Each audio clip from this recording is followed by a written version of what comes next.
오늘 본문의 단락 가운데서 바울 사도는 22절을 보시면 옛 사람이라고 하는 개념과 24절에 새 사람이라고 하는 개념을 대조해 주고 있습니다. 22절 다시 잘 보시면 옛 사람을 벗어버리고 또 24절 하반절에는 새 사람을 입으라. 물론 이 비유가 지금 옷을 입는 것으로 되어 있습니다. 우리는 오늘날 여러 형태에 따라서 옷을 꼭 한 겹만 입고 있는 것은 아니죠. 겉옷과 속옷으로도 나눠져 있고 다양한 패션 양식에 따라서 여러 겹의 옷을 입기도 합니다. 그러나 일단은 지금 성경에서 얘기하고 있는 것은 하나의 옷을 지금 개념적으로 설정해서 이야기하고 있는 거죠. 그러니 말하자면 22절에 옛 사람을 벗어버리지 않으면 24절에 새 사람을 입을 수도 없는 것이고 또 옛 사람도 입은 채 새 사람도 입는 일은 본질적으로 불가능하다는 것을 이야기하고 있는 것입니다. 그래서 바울 사도는 지금까지 에베소서를 통해서 하나님이 우리를 구원하시기 위해서 어떤 일을 행하셨나, 그리고 우리 한 사람이 구원받은 것이 아니라 여러 사람들이 구원을 받아서 그것이 그리스도의 몸 교회가 되었고, 우리의 구원이 하루아침에 이루어지는 것이 아니라 끊임없이 자라가고, 16절을 보시면 4장 16절이죠. 온몸이 각마디를 통해서 도움을 받음으로 연결되고 결합되어 각 지체의 분량대로 역사하여 그 몸을 자라게 하며 사랑 안에서 스스로 세운다. 16절 한 절 안에서만 도움, 연결, 결합, 역사, 자라고, 세운다. 6개 정도의 여러 단어들을 통해서 우리들이 끊임없이 자라가고 성장되어지며 구원을 이루어야 된다는 것을 설명해 주고 있었습니다. 그러니 옛사람과 새사람, 이것이 공존될 수도 없고 동시에 우리 몸 안에서 이루어질 수는 없는 것입니다. 그러니 하나님의 구원을 받기 위해서는 우리는 반드시 옛사람을 벗어버리고 새 사람을 입어야 되는 거죠. 그러면 도대체 옛사람이 무엇인가? 그것을 17절 하반절에서부터 19절까지 설명해 주고 있는데요. 17절 하반절에 보시면 그 마음에 허망한 것으로 행함같이 행하지 말라라고 하면서 옛사람이 무엇이 옛사람인가? 뭘 보고 옛사람이라고 말할 수 있는가? 그 본질은 17절에 마음으로부터 시작된다. 마음에 그 원인적인 이유가 있다라는 것을 지적해 주고 있죠. 또 18절 중반절에도 보면 마음이 굳어짐으로 말미암아 하나님의 생명에서 떠나 있다라고 얘기를 합니다. 잠언에서도 얘기하죠. 모든 것은 마음에 달려 있다고 말입니다. 그러니 문제는 마음인데 마음이 왜 그리 됐는가? 18절에 세 가지가 나타나죠. 첫째는 총명이 어두워졌기 때문에 그렇습니다. 요한 사도도 그러하고 성경 여러 곳에서 하나님은 곧 빛이시다. 또 하나님을 빛으로 묘사를 해주고 있죠. 그래서 18절에 총명이 어두워진 것, 이것은 결국 아인슈타인이라고 하는 사람이 아주 유명한 과학자 아닙니까? 그가 학교를 다닐 때 교수님이 아마도 불신자가 되어졌던 모양이죠. 그래서 하나님을 비난하기를 하나님은 만물의 창조자라고 하지 않았던가?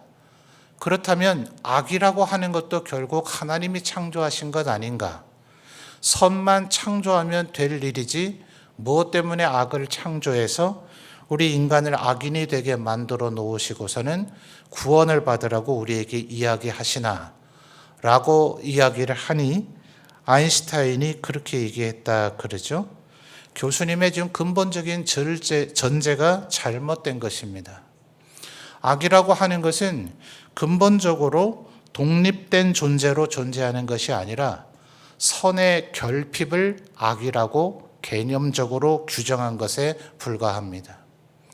이 세상에 빛이 있는 것이고 빛의 결핍이 어둠인 것이지 빛과 어둠이 별개의 존재로 존재하는 개념이 아닌 것입니다.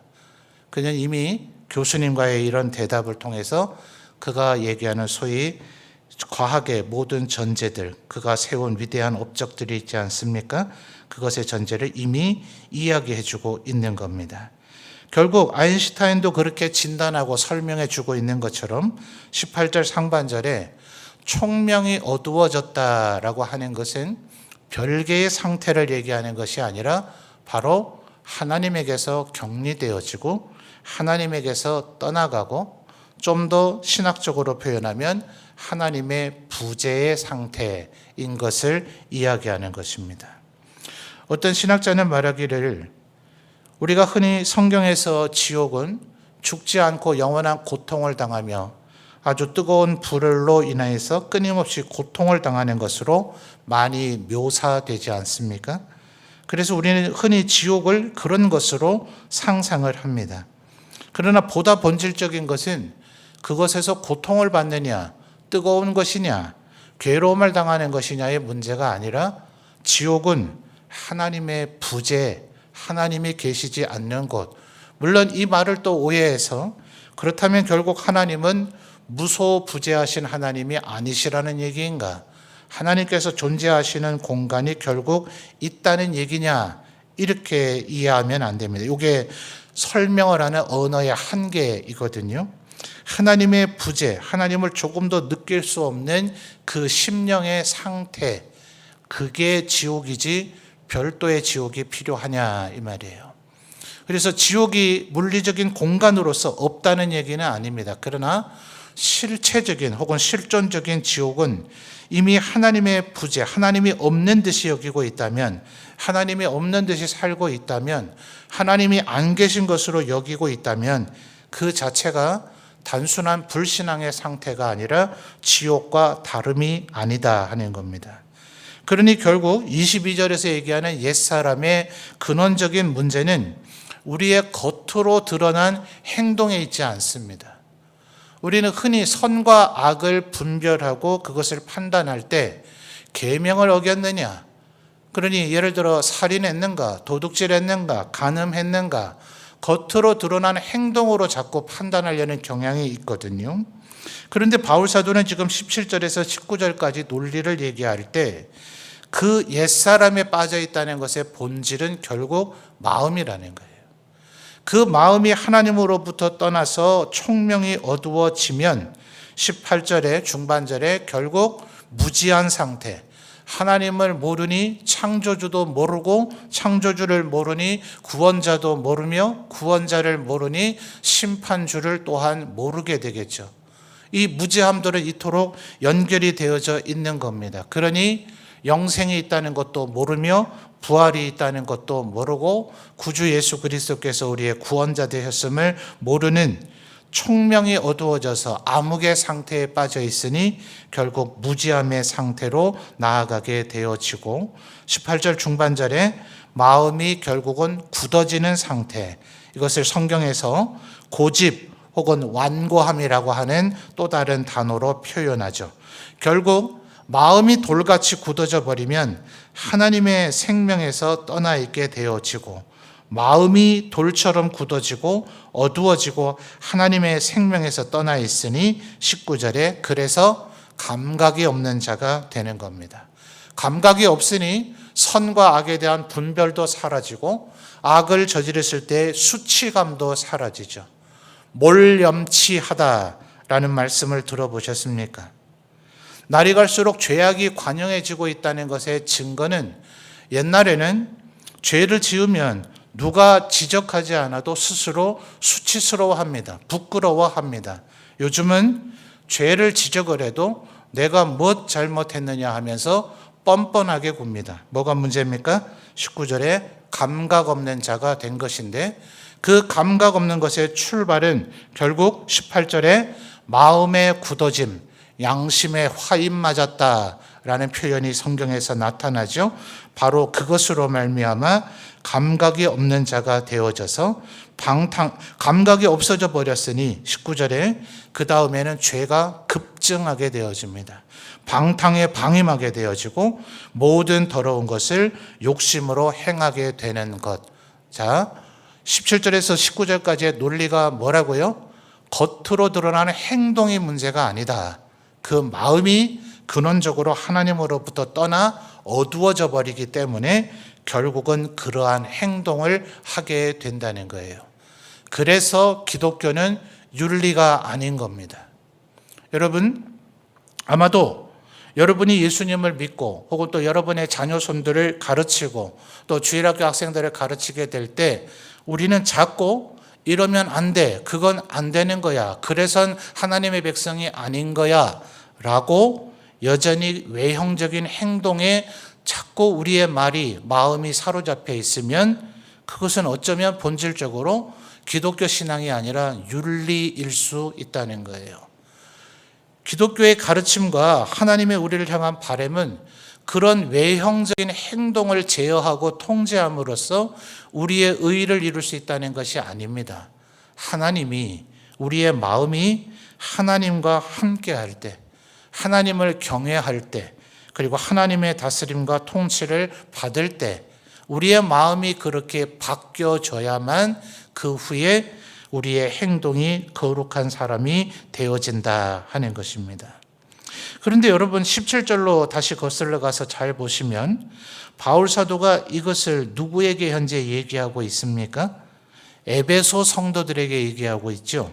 그런데 17절 중반절에 보면 그러므로 내가 이것을 말하며 주 안에서 증언하노니 이제부터 너희는 누구처럼 하지 말랍니까?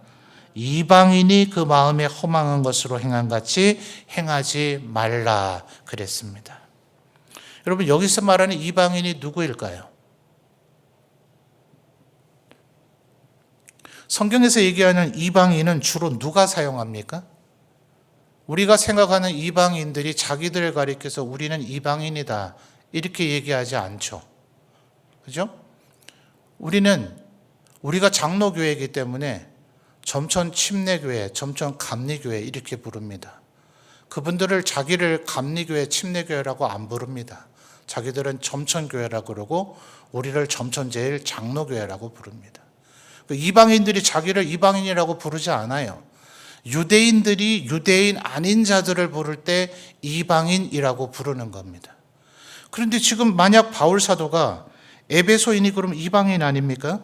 17절에서 지금 이방인인 에베소인들에게 너희는 이방인처럼 행하면 안 된다라고 얘기하면 이것이 좀 말이 안 되지 않아요? 그래서 여기서 말하고 있는 이방인은 혈통적 이방인을 말하는 것이 아닙니다. 예수님을 믿지 않는 사람, 자 1장 다시 거슬러 가서 한번 확인해 보죠. 1장 1절을 보면 이 에베소서라고 하는 편지를 누구에게 보내고 있는가? 1장 1절입니다. 하나님의 뜻으로 말미암아 그리스도 예수의 사도된 바울은 에베소에 있는 누구요? 성도들과 그리스도 예수 안에 있는 누굽니까? 신실한 자들에게 편지했어요. 그러니까 일단 요 1장 1절의 전제 때문에 에베소서 안에서 너희는 이라고 하는 2인칭 단수 혹은 복수의 대명사가 나오면 그것은 성도와 신실한 자를 지칭하는 말인 것이거든요. 그렇다면 4장 17절에서 이방인이라고 얘기하지 말고 하나님의 백성이 아닌 자들, 신실하지 않은 자들, 성도가 아닌 자들처럼 행하지 말라 이렇게 얘기해야 에베소에 있는 과거에는 이방인이었지만 이제는 하나님의 백성된 이들이 불필요한 오해를 안 하겠죠. 제가 지금 여러분에게 이렇게 설명할 필요도 없지 않습니까? 성도가 아닌 자처럼 행하지 말라, 신실하지 않은 자처럼 행하지 말라 이랬으면 너무나 간단할 것인데 왜 4장 17절에서 바울 사도는 이방인처럼 행하지 말라라고 이야기를 했을까요? 지금 제가 여러분에게 질문을 한번 던졌었죠. 여기서 말하는 이방인이 누구겠습니까? 이 질문을 제가 여러분에게만 던졌겠습니까? 지금까지 이 말씀을 묵상하는 모든 전 세대들이 이 질문을 스스로 던져보거나 아니면 자기들의 스승들에게 질문을 던졌을 겁니다. 이 4장 17절이 처음 기록되어졌을 때 제일 먼저 이 질문을 던진 이들은 누구일까요? 바로 에베소에 있는 성도들이겠죠. 이 이방인이 누구를 말함이지? 우리를 말함인 것인가? 아니면 아직 예수 그리스도를 믿지 않는 우리 에베소에 있는 다른 에베소 주민들을 이야기하는 것인가? 라는 질문을 던졌을 것입니다. 그러니 아마 그들이 뭘 생각하게 되었을까요? 우리는 원래는 이방인이었지. 2장 1, 2, 3절에 뭐라 그랬습니까? 바울 사도가 모든 사람들이 어떠한 형태인가를 얘기하면서 2장 3절, 이것은 아무리 강조해도 지나치지 않는 인간의 실체적 규정입니다. 소위 교리를 가르치는 조직신학에서도 인간이란 누구인가? 2장 3절 하반절에 본질상 진노의 자녀였다. 그런데 에베소인들이 성도가 되고 신실한 자들이 되면 이 자리에 있는 우리들도 예수 믿은 지 오래가 되면 저처럼 소위 모태신앙으로 태어나고 아버지도 목사인 사람이 되면 나는 원래부터 거룩한 하나님의 백성이 아니었는가 하는 착각에 빠질 위험이 있거든요. 실상은 17절에서부터 19절까지 이방인들, 과거의 이방인이라고 불려졌던 바로 지금 에베소 성도들도 예전에는 이런 일을 행했었기 때문에 바울 사도가 지금 과거의 너희들인 이방인의 허망한 마음의 행함처럼 행하지 말라고 하는 것인데, 자기들이 여전히 이러한 습성이 자기들 안에 남아 있는데도 불구하고 나는 이제 성도야, 나는 이제 신실한 사람이야, 이 얘기는 나와 상관없는 얘기이지 라고 착각할 수가 있는 거죠. 바울 사도는 지금 그들에게 경각심을 한번 울려주고 있는 것입니다. 너희는 정말 옛사람에서 떠나 있느냐? 너희는 정말 새 사람을 입고 있느냐? 너희들이 과거에 이렇게 행했던 것에서 정말 온전히 떠나 있느냐라는 질문을 스스로 던져서 점검해 주기 위함인 것입니다. 그래서 4장 17절에 이방인의 그 마음이 허망한 것으로 행한 같이 행하지 말라 하는 것은 바울 사도의 실수가 아니라 그들로 하여금 그들 스스로를 되돌이켜 보도록 만드는 거예요. 여러분, 차 운전하시는 분들, 파란색이라고 해야 됩니까? 녹색이라고 해야 됩니까? 녹색 신호등만 있으면 좋지 않을까요? 아마 저쪽 우리 이상훈 장로님 사시는 대조리에서부터 우리 교회까지 오는 길에도 신호등이 참 많이 있을 겁니다. 어느 순간인가 딱 잘 되면 계속 녹색불로 연결이 될 때가 있죠. 그땐 괜히 기분이 흐뭇해지지 않습니까? 그런데 한번 빨간불에 걸리면 그 다음 신호에서도 왠지 무슨 징크스처럼 또 빨간불에 걸리고 또 걸리고 또 걸려서 계속해서 서다 가다를 반복하게 될 때 우리의 마음은 조금 언짢아지기가 쉬울 겁니다. 그럼 우리의 마음속에 그런 생각이 들 수도 있지 않을까요? 빨간불이 없다면 얼마나 좋을까? 그렇습니까? 빨간불이 있으므로 녹색불의 귀함을 우리는 깨닫게 되죠. 그러니 여러분, 예수님을 믿어 우리가 구원을 받고 성도가 되고 신실한 사람이 되었다 하더라도 이 이방인의 상태가 있었음을 잊지 말아야 합니다. 누가 잊지 않고 있을까요?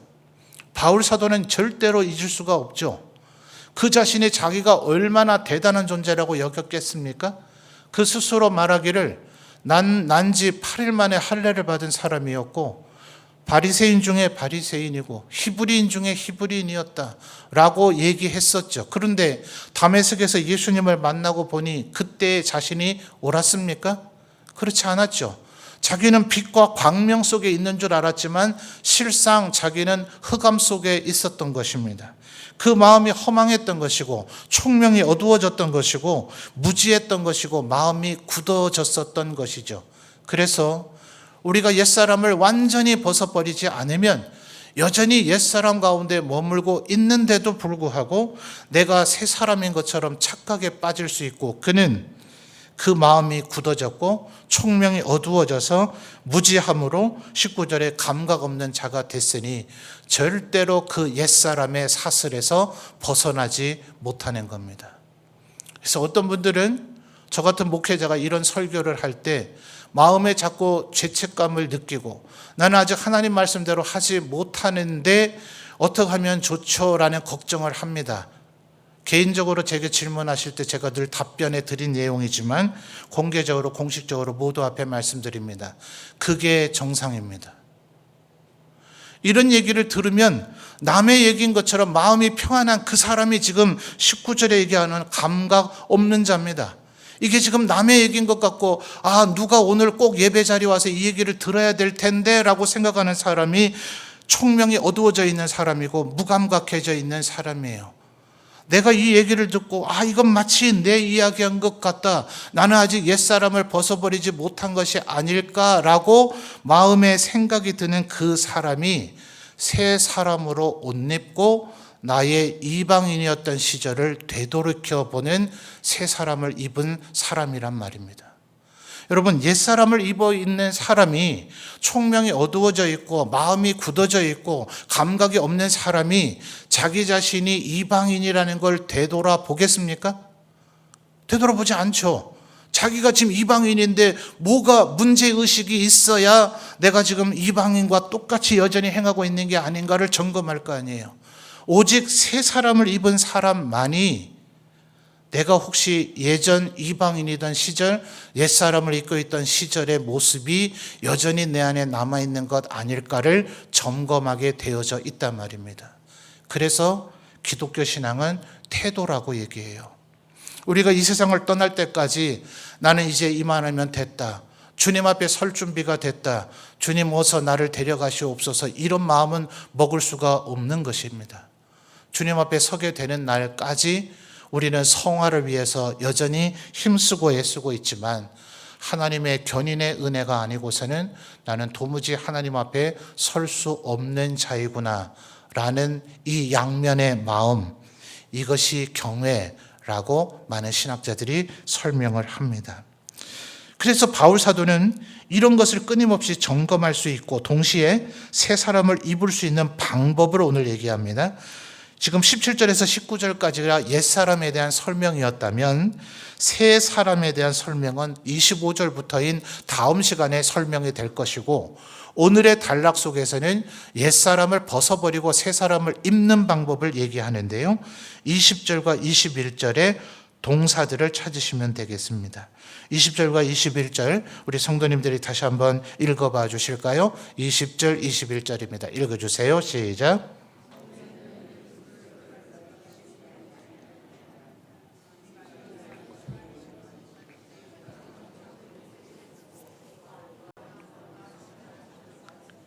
아멘. 20절에서 무슨 단어가 나왔습니까? 배우다라는 단어가 나왔죠. 너희는 그리스도를 그같이 배우지 않았다 이렇게 얘기했고요. 21절에 진리가 예수 안에 있는 것 같이 너희가 참으로 그에게서 뭐합니까? 듣고 또한 그 안에서 뭐하죠? 가르침을 받았다는 거예요. 그러니 뭐 해야 된다는 얘기입니까? 하나님의 말씀을 끊임없이 배우고 끊임없이 듣고 끊임없이 가르침을 받을 때 우리가 비로소 옛사람을 벗어버리고 새사람을 입게 되고 혹시 내가 아직도 옛사람을 안 벗은 것 아닌가 혹은 이방인 시절처럼 여전히 행하고 있는 것이 아닌가 점검을 하게 된다는 거예요. 기억하십니까? 지난 시간에 4장 7절 8절에서 살펴볼 때 바로 이 목적을 위해서 그리스도께서는 목사라는 존재를 11절에 사도도 있었고 선지자도 있었고 복음 전하는 자도 있었고 목사와 교사를 교회에 선물로 주셨다는 거예요. 그러니 목사를 통해서 끊임없이 배우고 끊임없이 듣고 끊임없이 가르침을 받음으로 새 사람이 되어지도록 하나님께서는 의도하시고 계획하셨다는 거예요. 자, 그러면 21절에서 그 얘기가 나와야 될 거 아닙니까? 11절에 이미 목사를 거론했다면 11절에 5가지 직분을 다 얘기하기가 번거로웠다면 목사에게 듣고라고 하든지, 아니면 본인 스스로가 사도셨으니 사도에게 배우고라든지, 아니면 나 바울에게 배우고라든지 해야 될 것인데, 특별히 고린도서 같은 것에서는 바울 사도가 말씀하시기를 너희는 나에게서 그렇게 배우지 않았느니라 이렇게 얘기를 했단 말입니다. 그런데 지금 21절을 잘 보십시오. 누구에게서 듣고 누구에게서 가르침을 받아야 된다고 이야기하고 있습니까? 21절, 진리가 예수 안에 있는 것 같이 너희가 참으로 그에게서라고 했으니, 제가 일부러 지금 악센트를 줘서 읽었죠. 진리가 예수 안에 있는 것 같이 너희가 참으로 그에게서. 그러니 이 그가 누굽니까? 예수님이죠. 예수님에게서 듣고 또한 그 안에서 누굽니까? 예수님이죠. 예수님 안에서 가르침을 받았을 찐데, 그래서 바울 사도는 목사들이 혹은 사도나 선지자들이 하나님께서 교회에 주신 선물이지만 본질적인 가르침은 그들은 도구에 불과할 뿐 본질적인 가르침은 하나님으로부터 나온다. 그래서 1장과 3장에서 바울 사도의 기도에서 우리가 살펴봤죠. 아무리 강조해도 지나치지 않으니까 1장 17절 다시 한번 확인해 보죠. 바울 사도가 너희가 이것을 알아야 된다 이렇게 막 정말 온 힘을 다해 기도했던 내용이 뭐였습니까? 1장 17절, 우리 주 예수 그리스도의 하나님 영광의 아버지께서 어떤 분을요? 지혜와 계시의 영을 너희에게 주사 하나님을 알게 하시고, 결국 예수님에게 배워야 된다, 성령님에게 배워야 된다. 인간 말씀 사역자들은 도구에 불과하다. 성령님을 통하여 그리스도를 온전히 배울 때 우리가 새 사람이 되는 것이다. 3장 16절 17절에서도 그렇게 얘기했지 않습니까? 자, 16절 볼까요? 3장 16절 그의 영광의 풍성함을 따라 그의 누구로요? 성령으로 말미암아 그의 너희 속사람을 능력으로 강건하게 하시오며. 3장 16절에서 얘기한 속사람이 오늘 단락 속에서는 새 사람인 것이죠. 그러니 여러분, 누구에게 배우셔야 됩니까? 성령님께, 그리스도께 배우셔야 되니 늘 무엇을 힘쓰셔야 되겠습니까? 예배하고 말씀 읽고 기도하고 찬송하는 것. 그러니 모든 목사님들의 결국 설교 끝에 가면 결론이 그거죠. 예배 잘 드리십시오. 말씀 많이 읽으십시오. 기도 많이 하십시오. 힘들고 어려울 땐 찬송하십시오. 그게 기독교 신앙의 핵심이고 본질이기 때문에 그렇습니다. 그러니 말씀 한 절 읽을 때마다, 찬송 한 절 부를 때마다, 기도 한마디 할 때마다 하나님 이를 통하여 내가 그리스도를 알아가고 그리스도를 배우게 하옵소서 이렇게 기도하시며 말씀 듣고 기도하고 찬송하고 하셔야 되어질 줄 믿습니다. 그래서 23절을 보십시오. 아까 우리 17절에서부터 4장으로 돌아오세요. 17절에서부터 19절까지 겉으로 드러나는 행동이 문제가 아니다, 마음으로부터 비롯된다 그랬죠. 그래서 23절에 오직 너희의 행동을 새롭게 하여라고 얘기 안 하죠. 심령이 새롭게 되어. 바울 사도는 지금 옛사람으로 남아있느냐 새 사람이 되느냐도 결국 모든 것은 마음으로부터 비롯된다. 마음에 달려있다. 마음으로부터 시작되고 마음이 모든 것을 좌우한다 라고 지금 이야기를 하고 있는 겁니다. 그래서 24절 하나님을 따라 세 가지가 나오죠. 의와 진리의 거룩함으로 지으심을 받은. 의는 뭡니까? 예수 그리스도를 믿음으로 말미암는 의, 하나님이 우리를 의롭게 칭해 주신다는 의죠. 진리는 뭡니까? 예수 그리스도가 바로 곧 길이요 진리요 생명이시죠. 거룩함은 무엇입니까? 내가 거룩하니 너희도 거룩하라 하셨는데, 이 거룩함은 하나님과 같은 능력을 행하는 게 아니라 그랬죠. 하나님은 죽어있는 신들이나 사악한 신들과는 다른 유일하신 오직 한 분이신 하나님이시니 우리도 이 세상 사람들과는 구별되는, 칼을 칼로 갚고 눈에는 눈으로 갚고 이에는 이로 갚는 그런 세상 사람들이 아닌 원수까지도 사랑하는 구별된 거룩한 존재가 될 때 그것이 새 사람을 입는 것이다 하는 것입니다. 우리가 그리스도께 그렇게 배우지를 아니하였으니 20절 말씀이 늘 되뇌일만 하지 않습니까? 오직 너희는 그리스도를 그같이 배우지 아니하였느니라. 같이 한번 다시 읽어볼까요? 오직 너희는 그리스도를 그같이 배우지 아니하였느니라. 우리의 믿음의 선진들에게 배웠던 우리 구주 예수 그리스도에 대한 참된 지식, 그것이 우리를 새 사람으로 만들어 주실 줄 믿습니다. 이 말씀 마음에 간직하고 날마다 누구든지 그리스도 안에 있으면 새로운 피조물이라. 이전 것은 지나갔으니 보라 새 것이 되었도다.